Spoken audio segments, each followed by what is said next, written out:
ओम नमः सिद्धिभ्य नमो अरिहन्ताणं नमो सिद्धाणं नमो आयर्याणं नमो उवज्झायाणं नमो लोये सव्यसामूणम् मंगलमय मंगलकरण वीतराग विज्ञान नमो ताहि जाते भय अरिहंतादि महान परिमंगल करि हो महा ग्रंथ करण को कान जाते मिले समाज सब पावे निज पद राज इस भवतर का मूल एक जानो मिथ्या भाव ताको कर निर्मूल अब करी मोक्ष उपाय। आचार्य कल्प पंडित टोडरमल जी द्वारा विरचित मोक्ष मार्ग प्रकाशक ग्रंथ 7वां अधिकार जैन मिथ्या दृष्टियों का विवेचन। कि ऐसे स्वाध्यायी जीव जिनके जीवन में कहाँ भूल रह जाती है, शास्त्र की अपेक्षाओं को ना समझ करके उसको एक अपेक्षा से कही हुई बात को किस प्रकार जीव सर्वथा ग्रहण कर लेता है और संसार में भटकता है। ऐसे जीवों की चर्चा यहाँ पंडित टोडरमल जी ने 7वें अधिकार में लिखी है।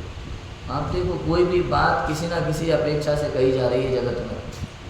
अगर हमने अपेक्षा नहीं समझी तो हम ही दुखी होते हैं, हम ही दुखी होते हैं और कुछ नहीं होते। अपेक्षा समझना बहुत जरूरी है।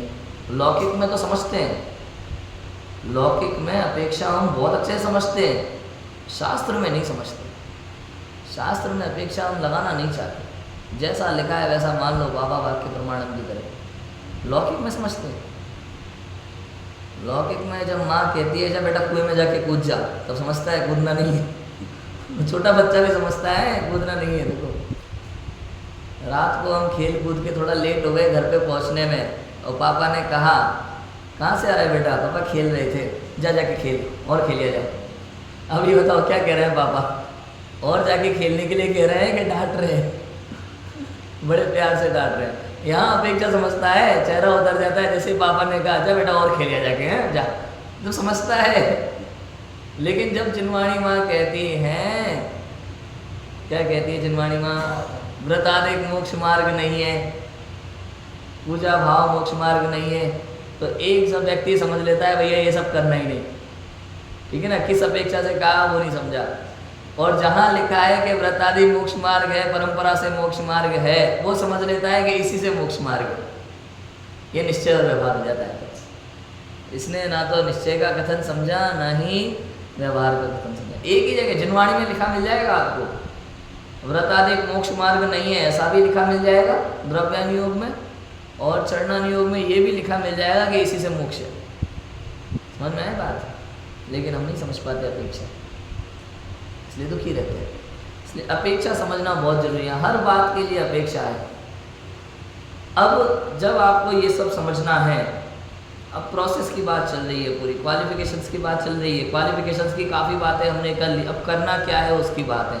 हमारा काम कितना है इसकी चर्चा आज हमको करनी है। सम्यक दर्शन करने के लिए हमारा पुरुषार्थ क्या है, काम कितना है, क्या करना है, इसकी चर्चा यहाँ पे पंडित टोडरमल जी कर रहे हैं पेज नंबर 258 पर। अब देखो, पहले मैंने कहा था ये पूरा जैन शासन सर्वज्ञ ज्ञान पे टिका हुआ है।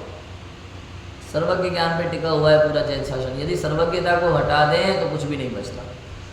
अब यहाँ लिखा जैसा नाम और लक्षण निर्देश, उद्देश्य और लक्षण निर्देश ये तो शास्त्र से जानो, और परीक्षा करने में अपना विवेक चाहिए।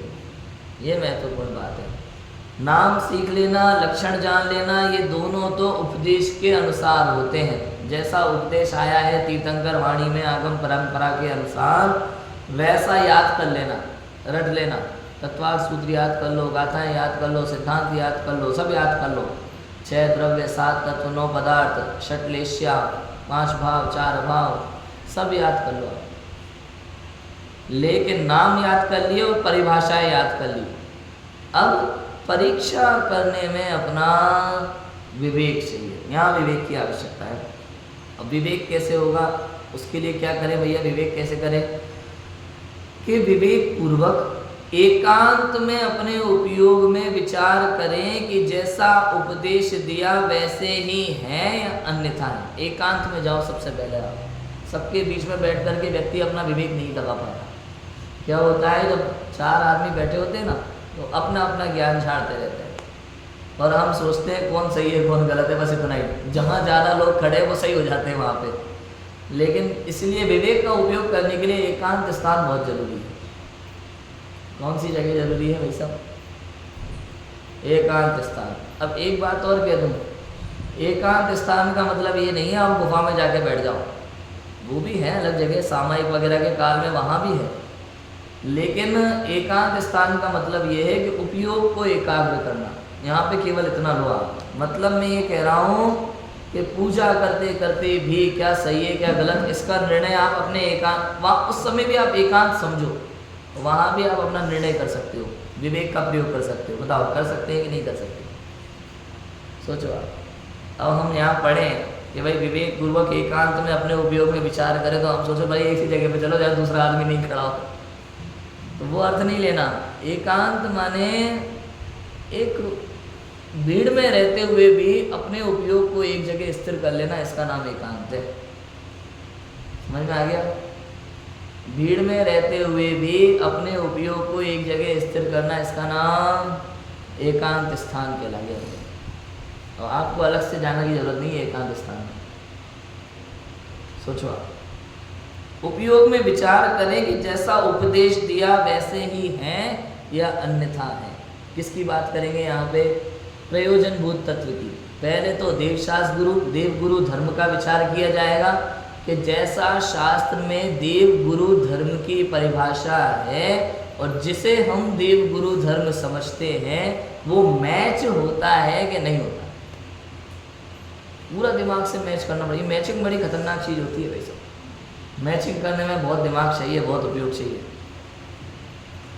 मैं बचपन में कभी साड़ी की फॉल के लिए गिट्टी खरीदने जाते थे ना घर के लिए, तो मैचिंग वाले के पास तो 4 बार चक्कर लगाने पड़ते थे हमें जब मैचिंग नहीं मिलती थी। तो मैचिंग करना मतलब बहुत मुश्किल काम होता है। परीक्षा करने में बहुत दिमाग चाहिए, ऐसे ही नहीं हो जाती। 19-20 जो चला लेता है ना वो सच्चा क्या बोलते हैं परीक्षक नहीं है। समझ में आया?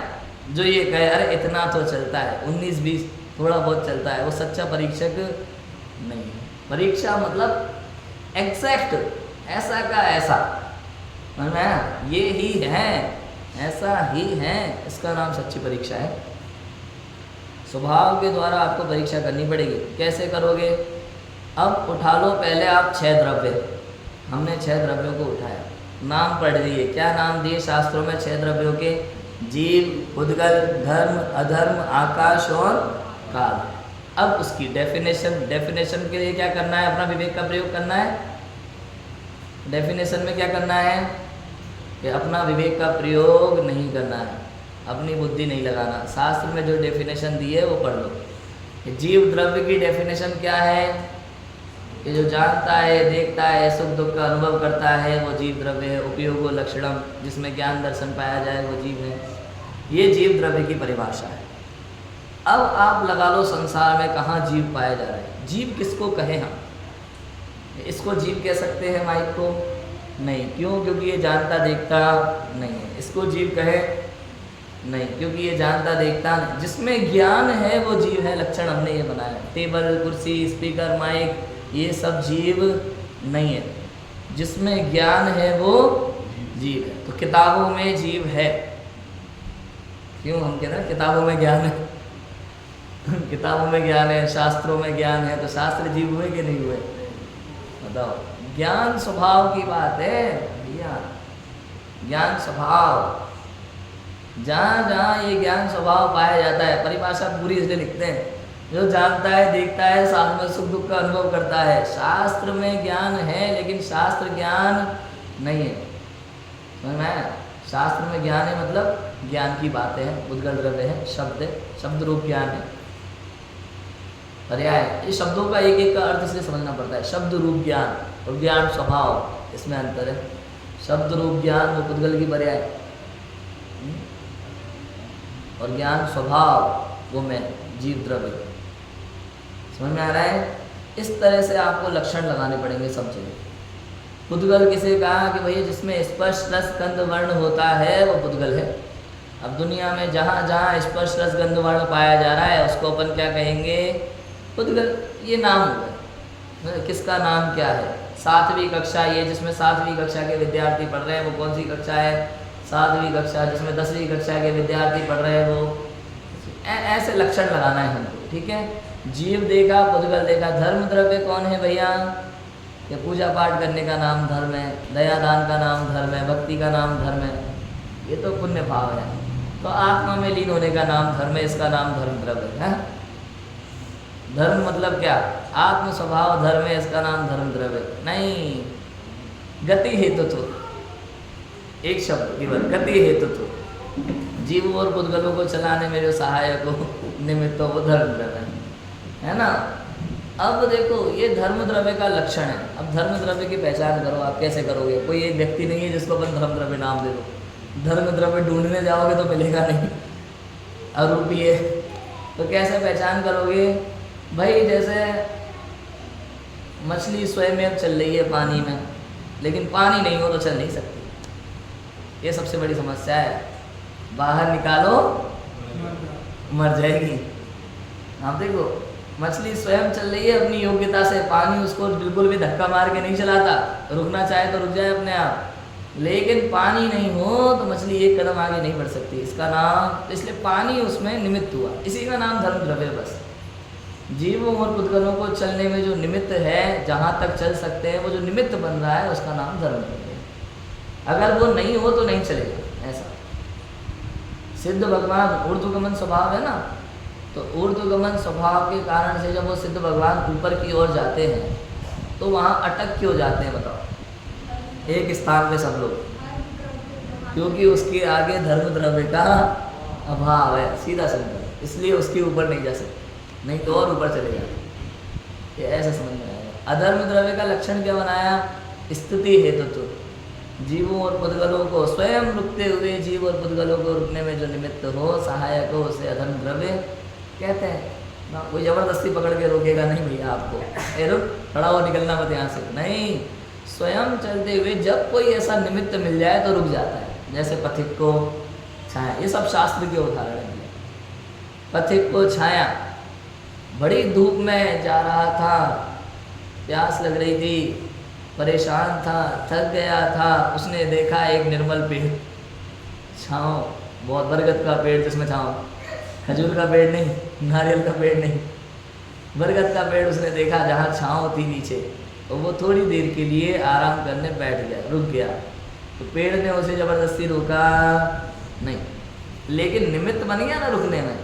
ऐसे ही जीव और पुद्गलों को, स्वयं रुकने वाले जीव और पुद्गलों को जो रुकने में निमित्त है, ठहरने में निमित्त है, उसका नाम है अधर्म। ये लक्षण है। आप अलग से धर्म धर्म ढूंढने जाओगे संसार में तो कहीं नहीं मिलेगा। लोक में व्याप्त है पूरे में ये धर्म धर्म। आकाश द्रव्य का लक्षण क्या है? वो जो नीला नीला दिखता है आसमान में, वो आकाश द्रव्य नहीं, क्योंकि नीला नीला तो क्या है? वर्ण है। वो तो पुद्गल का लक्षण बता दिया हमने, वो तो पुद्गल हो गया। और शास्त्र से परिभाषा देखो फिर, आकाश द्रव्य की परिभाषा क्या है? अवगाहन हेतुत्व। जो समस्त द्रव्यों को अवगाहन देने में निमित्त है वो आकाश द्रव्य है। लेकिन सच बताओ, 100 द्रव्यों को जगह दे रहा है रहने के लिए, लेकिन उसने आज तक घमंड नहीं किया। और हमें देख लो आप, भाई साहब हमारी जगह खाली पड़ी थी, हमने उनको दान में दे दी। ये हमारा घमंड हो जाता है तुरंत, जगह दे देना। अरे तुम होते कौन हो जगह देने वाले? तुम्हारे पास जगह का है? तुम खुद आकाश द्रव्य के निमित्त से रह रहे हो। और हमें लगता है हमने उनको जगह दे दी। तो समझ में आया? आकाश द्रव्य का लक्षण क्लियर हो गया। ऐसे लक्षण की पहचान करनी है। यहाँ विवेक चाहिए परीक्षा में। लक्षण, नाम और लक्षण शास्त्र से उपदेश अनुसार पढ़ लिए, और परीक्षा में विवेक। काल द्रव्य परिणमन हेतुत्व। काल द्रव्य क्या है? परिणमन हेतुत्व। 4 द्रव्यों में जो परिणमन हो रहा है, प्रति समय का परिणाम, उसको जो कैलकुलेट हम करते हैं, उसमें जो निमित्त होता है वो क्या है? वो काल द्रव्य। काल द्रव्य से पता चलता है। 1 घंटा 2 घंटा, ये सब व्यवहार काल। निश्चय काल क्या है? कालाणु। कालाणु एक समय, जिस अविभागी प्रतिच्छेद जिसका दूसरा विभाग न हो सके ऐसा, वो कालाणु निश्चय काल है। और 2 समय हो जाए वहाँ से लेकर के पूरा व्यवहार काल। ठीक है, इस प्रकार से हमें लक्षण से परीक्षा करनी होती है। ये 6 द्रव्यों की परीक्षा की हमने। 7 तत्वों की परीक्षा कैसे करेंगे? अभी इन 6 द्रव्यों में अपने को ढूंढना है तो कैसे करेंगे भाई? जीव का लक्षण ज्ञान दर्शन बताया था ना। अब देखो, पुद्गल में जीव है, ज्ञान है नहीं है, धर्म में, अधर्म में, आकाश में, काल में। तो जब हम देखेंगे ओ मैं ज्ञान दर्शन स्वरूपी हूँ, तो ये निश्चय हो जाएगा कि मैं जीव, समस्त संसार से भिन्न मैं कौन हूँ? जीव। अब 7 तत्वों को उठा लो। अब यहाँ पे भी सबसे पहले जीव आ गया। अब जीव का निर्णय तो हमने किया था कि जिसमें ज्ञान दर्शन पाया जाए वो जीव है। तो क्या वही जीव की चर्चा यहाँ पे है कि नहीं? अब यहाँ पे जीव तत्व की परिभाषा पढ़ी जाएगी, लक्षण निर्देश देखेंगे फिर से। नाम और लक्षण निर्देश, यहाँ फिर से लक्षण निर्देश देखेंगे, परिभाषा देखेंगे कि जीव तत्व में क्या लिखा है कि जिसमें मेरा ज्ञान दर्शन पाया जाए वो जीव तत्व है। अब बताओ, मेरा ज्ञान दर्शन कौन कौन में है भाई? सब आपके अंदर है कि आप में आपका ज्ञान है, मुझ में मेरा ज्ञान है, सब में अपना अपना ज्ञान है यहाँ। तो यहाँ मैं समस्त जीवों से भिन्न हो जाता हूँ। 6 द्रव्यों की चर्चा में मैंने अपने आप को 5 द्रव्यों से भिन्न लक्षण किया, लक्षण से निर्णय किया। ठीक है, अब हम आ गए थोड़ी एक स्टेप आगे। अभी 7 तत्व का निर्णय चालू हो गया। और जब सबसे पहले हमने जीव तत्व की परिभाषा देखी, अब तक जो 6 द्रव्य में जीव था तो सब जीवों को लेकर के चला जा। अब 7 तत्व में पहली परिभाषा पढ़ते ही मैं सब जीवों से भी अलग हो गया। मैं लक्षण से पहचान हो गई लक्षण की यहाँ पे। अब दूसरा तत्व है अजीब। तो हमें पता चलेगा मेरे साथ में अजीब का संबंध क्या है। यहाँ जीव और अजीब के संबंध की चर्चा शुरू हो जाएगी। यहाँ लक्षण भैया अजीब क्या है कि जो जिसमें ज्ञान नहीं है वो अजीब है पूर्ण रूप से। जिसमें ज्ञान नहीं है वो क्या है? अजीब है, पूर्ण रूप से अजीब है। ठीक है, 5 द्रव्य क्या है जीव को छोड़ करके? वो अजीब है। अजीब द्रव्य की पहचान करेंगे तो भाई मैं तो जानता देखता हूँ किंतु ये शरीर जानता देखता नहीं है, ये अजीब। बाल बोध में हम जैसे पढ़ाते हैं ना, हाथी जीव है और उसका शरीर अजीब है। हाँ, मुझे छोड़ करके बाकी सब जीव भी मेरे लिए अजीब है, ऐसा ये निर्णय होगा। अब यहाँ जीव और अजीब का ये निर्णय करने के बाद मेरे अंदर उत्पन्न होने वाले रागादि विकारी भाव भी, अब बताओ किसकी श्रेणी में ले लोगे इसको? जीव की श्रेणी में लोगे या जीव की श्रेणी में लोगे? शास्त्र में तो कह दिया भाई आत्मा के भाव है, अशुद्ध भाव हो या शुद्ध भाव हो, ये आत्मा के ही भाव हैं। लेकिन भैया ये सदा काल मुझ में रहने वाले नहीं है, मेरा स्वभाव नहीं है, मेरा स्वभाव नहीं है, इसलिए इसको भी आप भिन्न श्रेणी में डालना। पर द्रव्य के निमित्त से उत्पन्न होते हैं ना, उसको उसी श्रेणी में आपको डालना चाहिए। यहाँ भेद विज्ञान होना है जीव अजीव में। अब आगे पहुँचेंगे हम आश्रव और बंध में। आश्रव किसे कहा? कर्मों के आने के द्वार को आश्रव कहते हैं। ठीक है, कर्मों के आने का द्वार। और द्वार क्या है ये? उसके लिए भावाश्रव की चर्चा है। मिथ्यात्व, अवृत्ति, प्रमाद, कषाय और योग, ये जो है ये कर्मों के आने के द्वार हैं। ये गेट है अलग अलग, यहाँ से आश्रव घुसता है। और ये सारे द्वार हमारे अभी खुले पड़े, हमने ताला ही नहीं लगाया। ताला लगा देंगे तो क्या हो जाएगा? संभर हो जाएगा।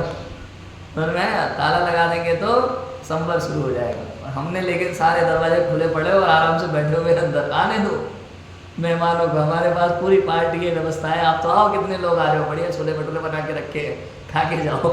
हाँ, कर्मों की ऐसी आओ भगत हम अनादिकाल से करते आ रहे हैं।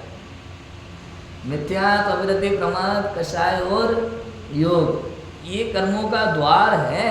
और यहाँ से निरंतर कर्म आ रहे हैं। एक क्षेत्र का बंदरे हमारे साथ में बराबर में बैठे हैं, एकदम अधिकार जमा करके। हमने ये अधिकार उनको जबरदस्ती दे रखा है। कई बार लोगों को लगता है ना, यार मैंने उसको इतना बड़ा बनाया, उसकी मदद करी, आज वो मेरे ऊपर हावी हो गया। ये कर्मों के साथ है। समझ में आया? ये पूरी बात हमारे जीवन में कर्मों के साथ है। हमने ही मिथ्यात्व, अवृत्ति आदि विकारी भाव कर करके इन कर्मों को लाड़ चढ़ा रखा है, और ये आज हमारे सर पे बैठ करके नाच रहे हैं। और हम दुखी हो रहे हैं। अब क्या करें बताओ? इनसे लाड़ करना बंद करना पड़ेगा भाई।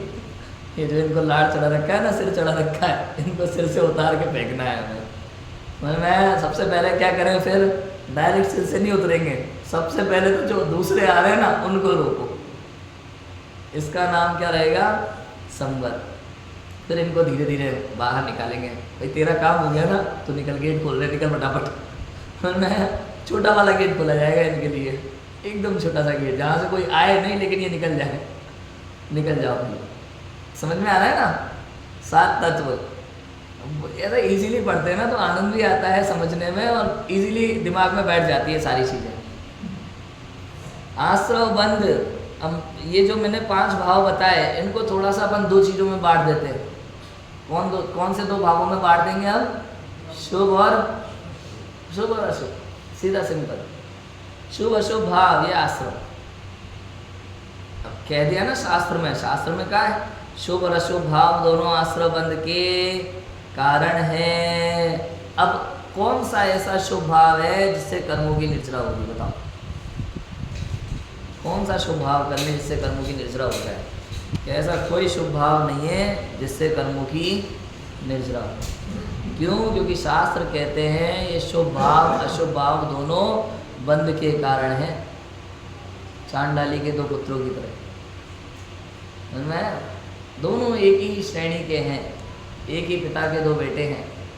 शुभ भाव अशुभ भाव दोनों का नेचर एक ही है, थोड़ा सा बस थोड़ा अलग अलग दिखाई देते हैं, लेकिन है एक ही, ब्लड एक ही है दोनों में।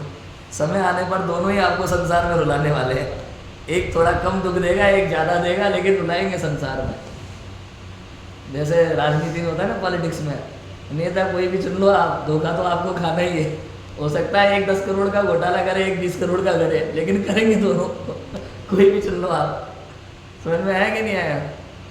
तो ऐसा होता है। ऐसे ये शुभ और अशुभ कर्म है। हो सकता है आपको अशुभ की अपेक्षा शुभ अच्छा लगता हो, लेकिन भाई साहब वो भी चोर है। कर्म रूपी चोर है, ये भी हमारे स्वभाव के खजाने को लूट रहा है प्रति समय। देखो आप, दोनों ही हमारे लिए बेकार है। हम तो दोनों से भिन्न अपने चैतन्य स्वभाव का अनुभव करें तो मोक्ष मार्ग खुलेगा, तो सम्यक दर्शन प्राप्त होगा। ये लक्षणों से पहचान होगी। यहाँ आश्रव बंध में ही सबसे ज़्यादा है निर्णय करने का खेल, क्योंकि इसी के कारण, इसी में हमारी सबसे ज़्यादा भूलें हैं। और ये भूलें भी चिन्वाणी के कारण नहीं, ये ग्रहित मिथ्यात्व के कारण से ये सारी भूलें। वर्तमान में कोई भी अपने अनुसार ज्ञान दे देता है, बिना सोचे समझे, बिना पढ़े, बस कहने से मतलब होता है। हमारे चंबल में कहते हैं उठाई जीव और तलवा से मार दी, ऐसा उनको कहने से मतलब होता है बस। और यही चल रहा है, और हम उसको मान लेते हैं। क्यों? पढ़ने का टाइम तो हमारे पास भी नहीं है, तो तुमने कह दिया वो ठीक है भैया। यहाँ गड़बड़ हो जाती है। आश्रव बंध में जो भी सारी गड़बड़ें हैं वर्तमान में, वो इसी कारण से। भाई बाह्य क्रियाओं से मोक्ष मार्ग परंपरा से जब कह देते हैं तो लगता है यही मोक्ष का कारण है। सबसे ज़्यादा जब हम इन चीज़ों पर जोर देते हैं ना, तो लगता है यही मोक्ष का धर्म ही उसको माना है, उसी को धर्म माना। शांति धारा, पूजा पाठ, व्रताधिक, आरती कर लो भगवान की, इससे बड़ा धर्म क्या हो सकता है? तो जब ऐसी चीज़ें धर्म घुसा दी हैं दिमाग में, तो आदमी वो करने लगता है। अब उसको सच्चे धर्म को जानने की इच्छा होती नहीं। अभी तो इसमें भी बहुत गलतियाँ होती हैं, हमारे में भी गलतियाँ होती है। पूजा पाठ जो पुण्य भाव है, शुभ भाव है, इसमें क्रियाओं का भी जो शुद्धता का महत्व है, वो हम नहीं समझते बहुत सारे लोग। अभी मुमुक्ष में भी कई लोग ऐसे होते हैं भाई साहब, एक तो अंडरवेयर बनियान पहन करके ऊपर से धोती दुपट्टा पहन करके चले जाते हैं, वो भी कौन से वाले? डेली यूज़ वाले। समझ रहे हो? कई लोग ऐसे हैं। वैसे तो रेडीमेड पहनना ही नहीं चाहिए, अखंड वस्त्र होना चाहिए बिना सिला हुआ पूजा के लिए। धोती दुपट्टे जो होते हैं ना, बिना सिला हुआ अखंड वस्त्र होना चाहिए, जिसमें सिला हुआ ना हो, बिल्कुल भी एक कपड़ा हो, अखंड वस्त्र जिसे कहते हैं धोती दुपट्टे। इसके अलावा उसमें भी क्या करना, अगर अंडरवियर बनियान कोई पहनता भी है, अगर फ्रेश है, जिससे बाहर यूज़ नहीं किया है, वो एक अलग बात है, लेकिन मैं तो उसकी भी नहीं कहूँगा कि पहनना चाहिए। दूसरा, पहले तो ये था मंदिरों में नीचे स्नान घर हुआ करते थे, आप पहले नहाओ, यहीं आकर के नहाओ, उसके बाद में कपड़े बदल के आप प्रक्षाल के लिए जाओ।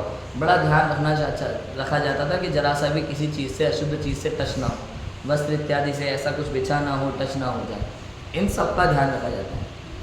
उसमें भी बाद में एक और नई चीज़ आई कि भैया आप घर से कपड़े पहन के आ जाओ, गीली टावल लेकर के आप सारे कपड़े उतार करके, और टावल भी गीली ऐसी हो कि जरा सा भी सूखा ना रहे उसमें, पूरी तरह से। जब उनको बाल्टी में डुबा लेते हैं ना, तो वो टावल पानी पी लेती है एक तरह से, ऐसे उस टावल को लेकर के आप लपेट लो और सारे कपड़े उतार करके थोड़ा सा पानी अपने ऊपर डाल करके, वो गीली टावल रहेगी जिसमें बिल्कुल भी सूखा नहीं होगा। उसके बाद आप धोती और दुपट्टे को स्पर्श करोगे, ऐसे धोती दुपट्टे को स्पर्श करोगे जिसको पहले दिन किसी ने पूर्ण रूप से धो करके पूरा गीला धोती दुपट्टा सुखा दिया ऐसी जगह पे जहाँ किसी और ने उसको टच ना किया हो। अब आप वो गीली टावल पूर्ण रूप से पहन करके उसको ले करके आओगे, तब आप उनको पहनोगे। हाथ में कुछ नहीं होना चाहिए, गले में धागे की कोई चीज़ नहीं होना चाहिए, कलावा इत्यादि भी नहीं। क्यों भैया, कलावा इत्यादि भी क्यों नहीं? हाँ, क्योंकि भैया आप सोचो, जिन धोती दुपट्टे को पहन करके आप भोजन करते हो, टॉयलेट जाते हो, धोकर के भी क्या वो उपयोग के योग्य होते हैं क्या? कभी नहीं होते, मना है पूर्ण रूप से। अगर आप धोती दुपट्टे पहन करके एक बार टॉयलेट चले गए तो आप उसको धोकर के भी जिन प्रतिमा प्रक्षाल के लिए उपयोग नहीं कर सकते। यदि आप इन धोती दुपट्टों को पहन करके भोजन कर लेते हैं, पानी पी लेते हैं, तो आप इनको धोकर के भी यूज़ नहीं कर सकते पूजन प्रक्षाल के लिए। हमारे यहाँ श्योपुर में तो जैसे मुनि आहार के धोती दुपट्टे अलग सुखाए जाते हैं एक कमरे में, हॉल में, और प्रक्षाल पूजन के धोती दुपट्टे अलग हॉल में। तो गलती से कोई प्रक्षाल पूजन वाले धोती दुपट्टे पहन करके आहार देने चला गया, तो अब वो कपड़े उस वहाँ नहीं सुखाए जाएंगे, अब वो सीधे उधर जाएंगे आहार वाले हॉल में। अब उसको द्वारा प्रक्षाल के लिए यूज़ नहीं किया जाएगा, उसको सकरा माना जाता है अपने यहाँ, कभी भी नहीं यूज़ होगा, सकरा माना जाएगा उसको। ऐसे ही जब हम कलावा पहनते हैं तो बताओ क्या नहीं करते उसको पहन, राखियाँ वगैरह पहन लेते हैं लोग, क्या नहीं करते उसको पहन करके, भोजन करते हैं, टॉयलेट में जाते हैं, सब तरह की क्रियाएँ होती हैं। इसलिए उनको भी पहन करके हम जिन प्रतिमा को स्पर्श नहीं कर सकते। ये सारी चीज़ें विचार, अब ये कह रहे हैं कि विवेक की ज़रूरत यहाँ है, यहाँ विवेक लगता है। बाकी सब तो आप जान ही लोगे, पढ़ ही लोगे, लिख लोगे, कौन सी क्रिया किस तरह से करना नहीं करना, इसमें यहाँ विवेक लगेगा थोड़ा सा। इसका विवेक का प्रयोग हमें करना चाहिए, पूरी शुद्धता का ध्यान रखें। मंदिर में जहाँ से आप धोती दुपट्टे पहन के आ रहे हो, वहाँ पे कपड़े का आसन नहीं रखा हो, कपड़े वाला आसन नहीं होना चाहिए। बारगाह में ऐसा था, मैंने तो चेंज करवा दिया था 2 दिन में ही। मैंने अक्षय भाई को बोल करके, भाई साहब ये आसन ठीक नहीं है, उन्होंने तुरंत कहा कि तुझे जो चाहिए वो मंगवा लेना, बोल देना। तो समझ में आया? तुरंत ये सब चीज़ें अगर हो तो चेंज होना चाहिए। यदि आप धोती दुपट्टे पहन रहे हैं, भगवान का अभिषेक कर रहे हैं, और अगर आप चवर हाथ में लिए हुए हो, चवर में धागे का कुछ भी है, तो आप मत छुओ उसे। जब तक आप अगर जिन प्रतिमा को छूने वाले हैं, अगर तो अगर अभिषेक हो गया, अब आप जिन प्रतिमा को दोबारा नहीं छुएंगे, आप चवर ले रहे हैं, कोई दिक्कत नहीं है, लेकिन उसको लेने के बाद दोबारा नहीं छूना। ये सारी चीज़ें, विधान का मांडला भी अभी कई जगह लगाते हैं ना, तो मांडला कपड़े का है। अब लगाया किसने? शाम को पुजारी ने, माली ने उसको लगा दिया टेबल पे। अब जब हम धोती दुपट्टे पहन करके प्रक्षाल करने जा रहे हैं, तो हमारे धोती दुपट्टे उससे टच हो रहे हैं, तो हो गए कि नहीं अशुद्ध? इन चीज़ों का भी ध्यान, ये बहुत सारी छोटी छोटी चीज़ें हैं जो हमें ध्यान रखनी चाहिए। इससे अच्छा अपन बैनर वाला उपयोग कर लें, थोड़ा दूर रखें, अंदर जाने की जो जगह है उससे। इस सारी चीज़ों का उपयोग का ध्यान रखना हमें बहुत आवश्यक है। समझ में आ रहा है कि नहीं आ रहा? अब ये सब बात है, पंडित जी कहाँ आप शुद्धता लेके बैठ गए? अरे भैया बहुत ज़रूरी है। कोई कहेगा अरे पंडित जी कपड़ों की शुद्धता का आत्मा के भाव से क्या लेना देना? आपने ही तो कहा था अत्यंत भाव है। आप ही ने तो कह दिया था कि अत्यंत भाव है, कपड़े से भावों का क्या लेना देना?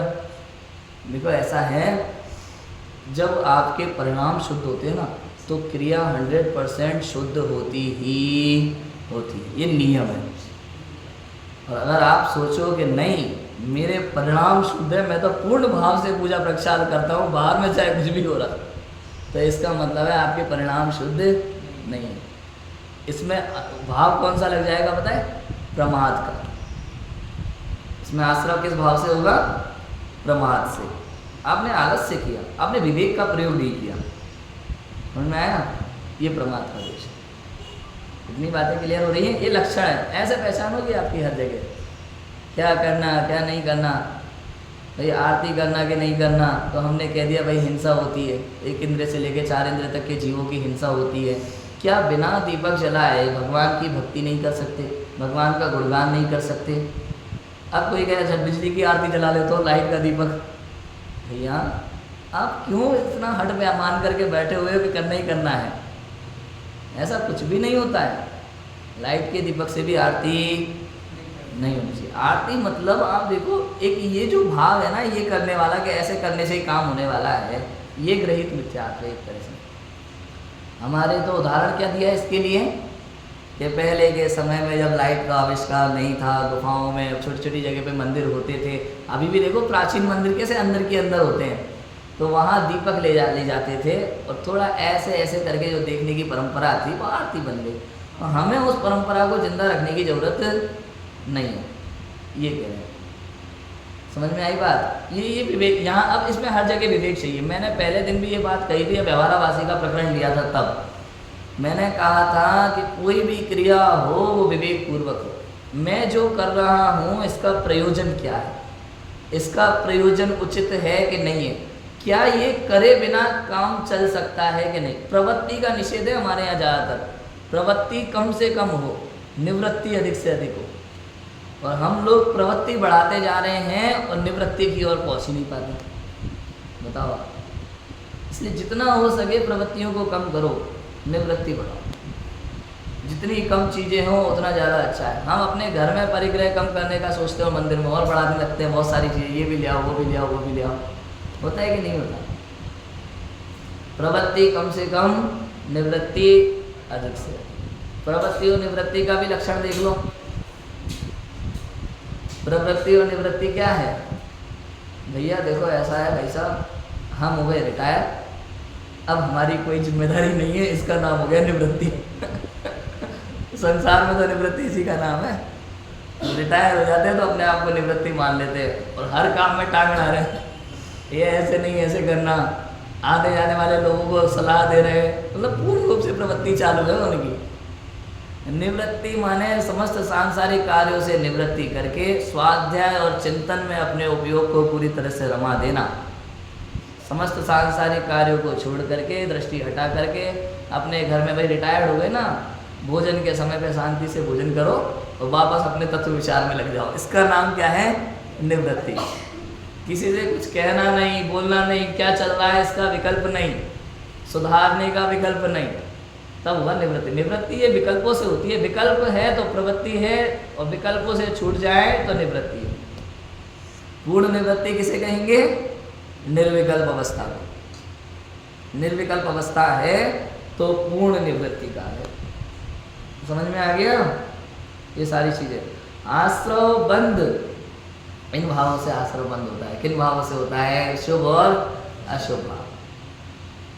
शुभ और अशुभ भाव।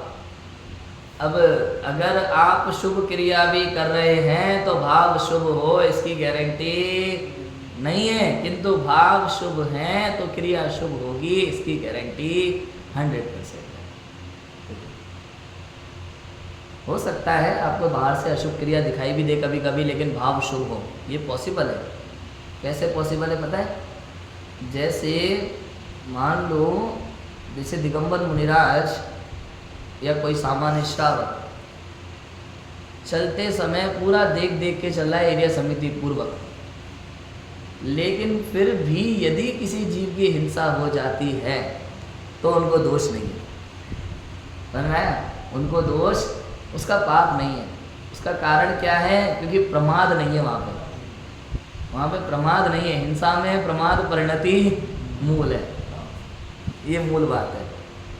जो बिल्कुल एरिया समिति पूर्वक चल रहे हैं उसके बाद भी सडनली कुछ ऐसा हो जाए तो उसमें दोष नहीं।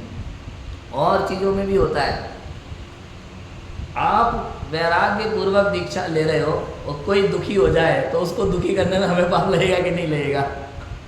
हाँ, हमारा उसमें कोई दोष, मतलब आप यदि आत्म कल्याण में कोई भी उत्कृष्ट कार्य करते हैं, विवेक पूर्वक करते हैं, समझ पूर्वक करते हैं, यदि उससे किसी व्यक्ति को समस्या हो भी जाए तो उसमें कोई दोष आपका नहीं। संसार की समस्या तो चलती रहती है, जरा ध्यान ही नहीं देना उस तरफ हमें, बिल्कुल वैसे लगाना जैसे बहुत दिन से बारिश नहीं बरसी और अब बारिश हो गई और तेज मूसलाधार बारिश पर 100 लोगों को फायदा हुआ, 5 लोगों को नुकसान हो गया, तो बताओ बारिश का क्या दोष?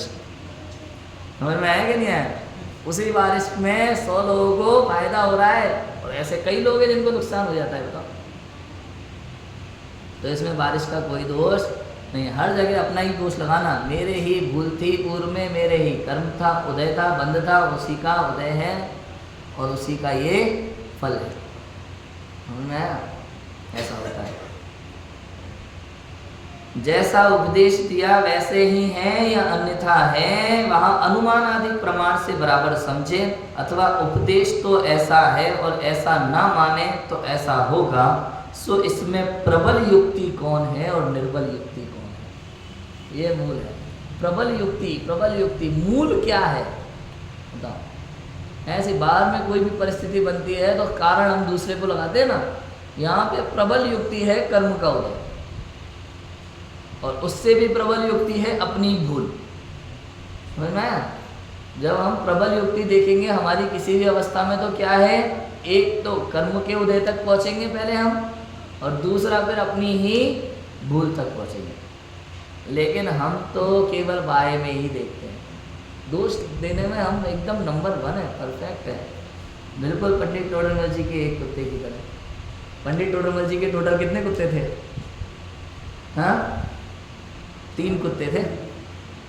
3 कुत्ते थे ना, हम लोग ऐसे बोलते थे। पंडित टोडरमल जी के टोटल 3 कुत्ते। कौन कौन थे?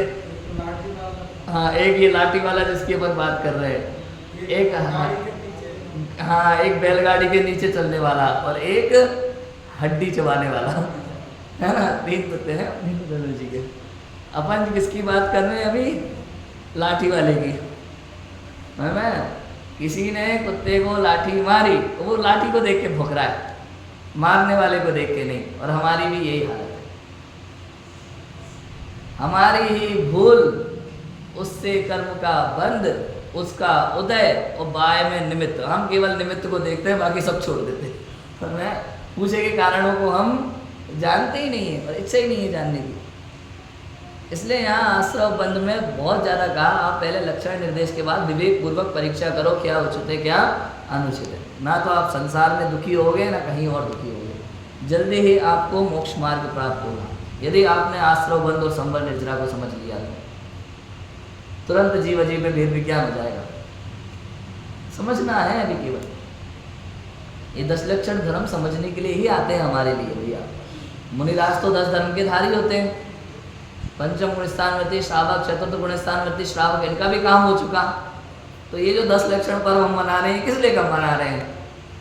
हम समझ ले भैया ये क्या है, ताकि हम भी उस लेवल तक पहुंच सके। समझ में आया? प्रबल युक्ति निर्बल युक्ति का बराबर से विचार करें। जैसा उपदेश दिया ऐसे ही है या अन्यथा है, अनुमान आदि प्रमाण से समझे। तर्क अनुमान आदि जो प्रमाण है, आगम प्रमाण है, इससे बराबर आपको समझना पड़ेगा। हर जगह लॉजिक लगाना बहुत जरूरी है, बहुत जरूरी है। कई जगह प्रमाण से बड़ा विवेक होता है।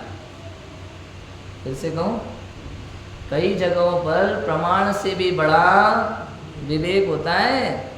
कहीं कहीं आपको मिल जाए प्रमाण कोई ला करके रख दे, देखो यहाँ ऐसा ऐसा लिखा है, लेकिन अपना विवेक का प्रयोग करना ये उचित है या अनुचित है। प्रत्येक कार्य में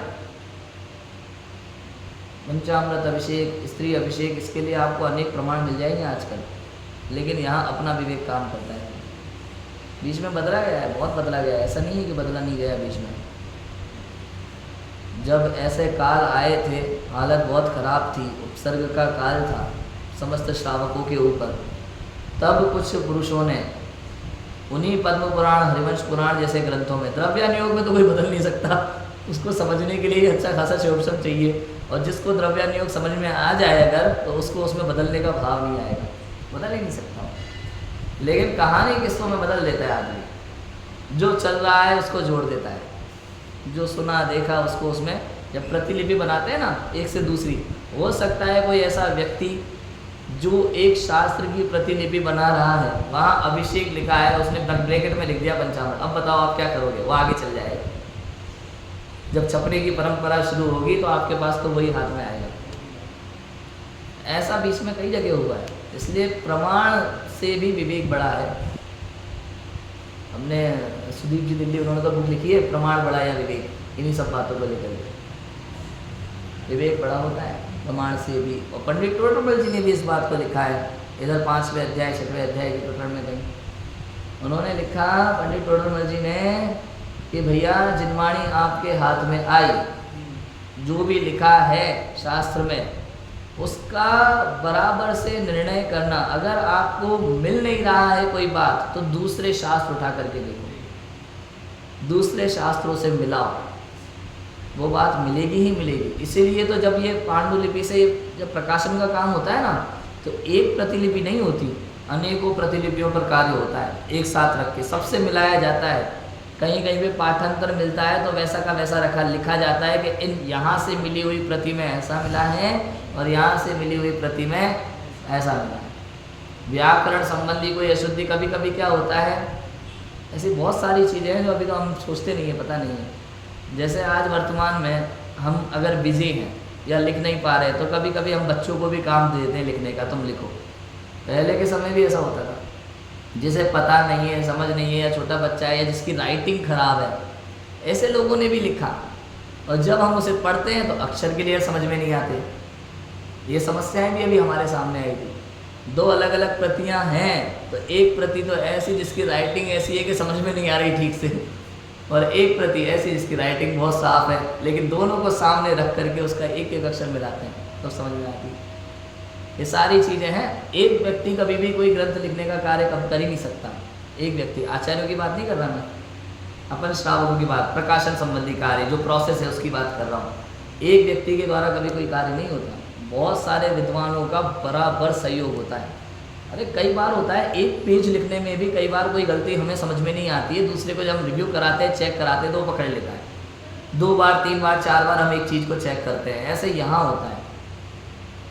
हमने जो किया है उसको अनेक विद्वानों से चेक करा के ही आगे बढ़ाना चाहिए, जिनवाणी की कोई भी बात है। मैं ये लक्षण निर्देश, ये सब चीज़ें समझने, या विवेक जरूरी है, इसमें विवेक लगता है भैया, इन सब चीज़ों में विवेक का प्रयोग है। और जो प्रबल भाषितों से जाने ना, प्रबल युक्ति कौन, निर्बल युक्ति कौन, प्रबल भाषितों से सत्य जाने।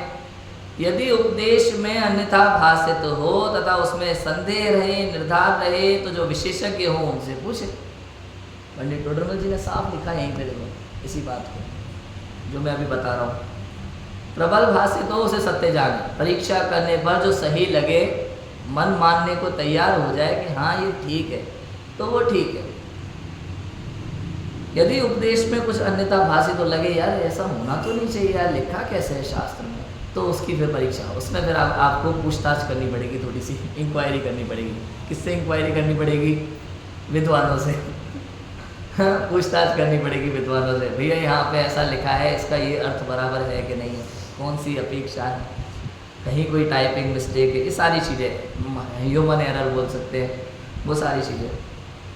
यदि उपदेश में अन्यथा सत्य भाषित हो अथवा उसमें संदेह रहे, निर्धार रहना हो, तो विशेषज्ञ हो उनसे पूछे, जो उस विषय के विशेषज्ञ हैं उनसे पूछ लें, विशेषज्ञ से ही पूछे, हर किसी से नहीं पूछे। हाँ ये बहुत गड़बड़ हो जाएगी नहीं तो। मेरे पास कई बार कोई करना नियोग संबंधी प्रश्न आ जाते हैं ना, तो जितना मुझे पता है शास्त्रानुसार वहाँ तक तो ठीक है, और जब मुझे कोई ऐसा लगता है अपने बस की बात नहीं है, तो मैं कहता हूँ भाई पिरामिड जी भाई सबसे पूछो, नंबर भेज देता हूँ, अपने बस की बात नहीं। ऐसा जो विशेषज्ञ हो उनसे पूछे, और वे उत्तर दे इसका विचार करें। उनसे पूछ लिया, उनने उत्तर दे दिया, यहाँ तक काम खत्म नहीं हुआ। समझ में आया? जो उत्तर मिला उसका विचार करो, ये जो उत्तर मिला है ये सही है कि नहीं। हाँ, क्या कई बार क्या होता है, आदमी का दिमाग कहीं और होता है ना, बिजी होते हैं, तो आपने कुछ पूछा और आपके प्रश्न को वो ठीक से नहीं समझा, उन्होंने जल्दी जल्दी में कोई उत्तर दे दिया और आपने मान लिया तो गड़बड़ हो जाएगी। कई बार ये होता है कि जितना आपका प्रश्न है उतना उन्होंने उत्तर दिया और आपने उसको सर्वथा समझ लिया तो गड़बड़ हो जाएगी। ऐसा होता है बहुत जगह, और खासकर ये सब चीज़ें करना नियोग में बहुत होती है, बहुत होती है करना नियोग। जैसे किसी ने कहा भाई चौथा गुणस्थान पहले से चौथे में ही जा सकते हैं ना, हाँ पहले से चौथे में ही जा सकते हैं, दूसरे में तीसरे में नहीं, वो उतरने का है। अब यहाँ एक कथन थोड़ा सा कमजोरी है क्या नहीं? क्यों? क्योंकि अनादि मिथ्या दृष्टि की अपेक्षा से बात थी और कई लोग इतना ही कथन कर रहे हैं और समाज उसी को पकड़ रही है, समझ रही है। हम खुद बहुत टाइम तक यही मान के चल रहे थे और जब अध्ययन हुआ तो पता चला अरे नहीं, इसमें और भी बातें हैं। सादी मिथ्या दृष्टि की अपेक्षा से कौन सी बात है भाई? क्षयोक्षम सम्यक है तो क्या है, मिश्र का उदय है तो तीसरा में आ सकता है डायरेक्ट पहले से, सादी मिथ्या दृष्टि। ये सारी चीज़ें हैं जो हम नहीं समझ पाते और ऐसे बाकी चीज़ों में भी ये कन्फ्यूज़न होता है। आश्रम बंद के जो भेद है इनमें भी इस तरह के कन्फ्यूज़न खड़े हो जाते हैं कि उन्होंने किस तरह से बात को पूछा था और उन्होंने किस तरह से उत्तर दे दिया। अभी जो बात अपन को क्लियर हुई है 10 धर्म में कि व्यवहार से भी उत्तम धर्म किसे कहना, कि वो जो शुभ भाव है उसको कहना। और अभी तक आधे से ज़्यादा विद्वान भी ये मान के चल रहे हैं कि नहीं, देह की क्रिया ही व्यवहार से धर्म है। यहाँ भी हो रही कि नहीं हो रही गड़बड़? क्यों? क्योंकि लक्षण निर्देश नहीं समझा बराबर से, उसकी परीक्षा नहीं की, विवेक का प्रयोग नहीं किया, अध्ययन कमजोर है, ये सारी चीज़ें होती हैं। ठीक है, उत्तर दें उसका विचार करें, जो उत्तर मिला है उसका विचार करें, अनेक ग्रंथों से मिलाएं, दूसरे विद्वानों से भी पूछें, और विद्वानों से भी उत्तर ले लें, थोड़ी क्लियरिटी मिल जाती है। इसी प्रकार जब तक निर्धार ना हो तब तक प्रश्न उत्तर करें, जब तक निर्धार ना हो तब तक प्रश्न उत्तर। किसी विद्वान से आपने कुछ पूछा है, यदि उस उत्तर में थोड़ी सी भी शंका है तो डरना मत, पूछ लो, शंका का पूर्ण रूप से समाधान होना चाहिए। आज मैं जो भी बात कह रहा हूँ, पूजन में, प्रवचन में, स्वाध्याय में, जो भी बात मैं कह रहा हूँ, यदि आपको मन में थोड़ा सा लगे यार पंडित जी ने ये वाली बात बोली है, तो मुझे बताओ आकर के भैया ये वाली बात आपकी हमें समझ में नहीं आई, गले नहीं उतर रही। प्रश्न उत्तर होंगे तो कौन सी बात मैं किस अपेक्षा से यहाँ कह रहा हूँ वो मैं आपको क्लियर कर सकता हूँ। समझ में है कि नहीं बात? ऐसे क्लियर होता है। पता चला पंडित जी किस अपेक्षा से बात कर रहे हैं तो अलग ही धुन में ले गए तो क्या होगा? समझ में है कि नहीं है? ऐसा भी हो सकता है। जब तक निर्धार ना हो तब तक प्रश्न उत्तर करें, समान बुद्धि के धारक हो, उनसे अपना विचार जैसा हुआ हो वैसा कहें। समान बुद्धि के जो धारक है, हमारे जो क्लासमेट है, साथ पढ़ने वाले, समान बुद्धि के धारक जीवों के साथ में जो आपका विचार आया है किसी बात को पढ़ करके, जो आपने समझा है वो उनके साथ साझा करें, उनके साथ उस विषय में चर्चा करें, बात करें, उनके नए नए विचार खुल के आएंगे। चर्चा से समाधान होता है भैया। और अगर नहीं करोगे, स्वाध्याय नहीं करोगे, चर्चा नहीं करोगे, कभी कभी वाद विवाद को अच्छा भी कह दिया इस चक्कर में, इसीलिए कभी कभी वाद विवाद को अच्छा कहा। वाद विवाद लेकिन किससे करना भाई? विद्वानों से ही करना, हर किसी से मत करना। मूर्खों से करोगे तो पछताओगे। भाई जो जानते हैं, समझते हैं, जिनका अध्ययन है, अगर आप उनसे किसी विषय में चर्चा करोगे तो हो सकता है वाद विवाद हो, लेकिन उसका कोई अर्थ निकल के आएगा। हो सकता है हमारी कोई भूल हो जो इनके अध्ययन में अच्छी हो, जरूरी नहीं है भैया। ऐसा थोड़ी है कि मेरे को ही सब आता है। ऐसे कितने भरे पड़े हैं, और क्या पता किस विषय में किसका ज्ञान ज़्यादा अच्छा काम कर रहा है। देखो एक एक पॉइंट ऐसा है, किसी को इंजीनियरिंग की पढ़ाई समझ आती है, किसी को मेडिकल की समझ आती है, सबका अपना अपना हिसाब किताब है, रुचि है। तो हो सकता है किसी को वही चीज़, उसमें उसका रुचि बहुत इतनी ज़्यादा है कि उसको बहुत जल्दी वो विषय क्लियर हो रहा है।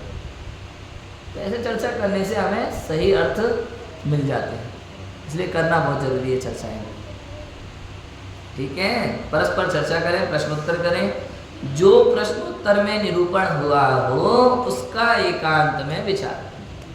अब अपने स्वरूप में उपयोग लगा करके इसका विचार करना, एकांत में बैठ करके शांति से जो प्रश्न उत्तर किए, यार ये वाली बात अच्छा ऐसा था तो यार इसलिए ऐसा होना चाहिए, लेकिन शास्त्र में तो ये लिखा है, और उन्होंने जो समझाया था उदाहरण देके कहीं ना कहीं वो भी बैठ रहा है ये जो विचार चल रहा है ना, ऐसे विचार करने पर सही अर्थ निकल के आता है, ठीक है। और अपने वैसे मुमुक्षुओं में तो ये चलता ही है नियम से, और मेरे साथ तो बहुत हो गया, क्योंकि स्वाध्याय लेता हूँ और जब पढ़ता हूँ शास्त्र को, तो सच बताऊँ पूजा करते समय, प्रक्षाल करते समय भी मेरे दिमाग में वही चल रहा होता है विषय। कभी कभी बहुत एक्साइटेड भी होता हूँ मैं किसी किसी टॉपिक को लेकर के, तो और उस पर और ज़्यादा विचार चलता है। इधर भगवान का प्रक्षाल कर रहा हूँ, पूजन कर रहा हूँ, और दिमाग में वही घूम रहा है जो कल रात को प्रवचन में विषय आया था, समझ में आया? ऐसा होता है भोजनशाला में, भोजन करते करते दिमाग में वही विषय चल रहा है। और ऐसे जब विषय चलता रहता है ना, और कोई चीज़ हमें समझ में नहीं आती, क्लियर नहीं होती, तो सच बताऊँ इस चिंतन में अपने आप क्लियर हो जाती है। हाँ, ऐसा ही होता है, देखो अपने आप क्लियर हो जाता है। ऐसे सोचते सोचते सोचते सोचते अरे ऐसा होगा तो ऐसा होना चाहिए, ऐसा नहीं तो ऐसा होना चाहिए, इसका ये उदाहरण लगेगा, यहाँ पे ये सिद्धांत है, तो इसका वास्तव में इस अनुसार क्या अर्थ बैठेगा, ये पूरा चलता रहता है ना दिमाग में, पूरा विषय दिमाग में रहता है, अपने आप क्लियर हो जाता है, ऐसा होता है। इसी प्रकार जब तक अपने अंतरंग में जैसा उपदेश दिया था वैसा ही निर्णय होकर भाव भाषित ना हो, तब तक इसी प्रकार उद्यम, ये जितना भी ऊपर दिया है ना, अनुमान आदि प्रमाणों से ऐसे ऐसे करना, प्रश्न उत्तर करना, समान बुद्धि वालों से चर्चा करना, जब तक निर्णय ना हो तब तक ये क्रम बराबर वैसा का वैसा चलता रहना चाहिए। समझ में आया? इस प्रकार से निर्णय होगा तत्व का, और तत्व का निर्णय होगा, तत्व विचार चलेगा, तो सम्यक दर्शन तो अपने आप हो ही जाएगा। ये सही दिशा में जो व्यक्ति तत्व निर्णय कर रहा है, यहाँ पर उसी जीव की चर्चा कर रहे हैं, है ना। हम सभी को एकदम सही रूप से तत्व निर्णय हो, सम्यक दर्शन प्राप्त हो, इसी मंगल भावना से बात को ओम नमः।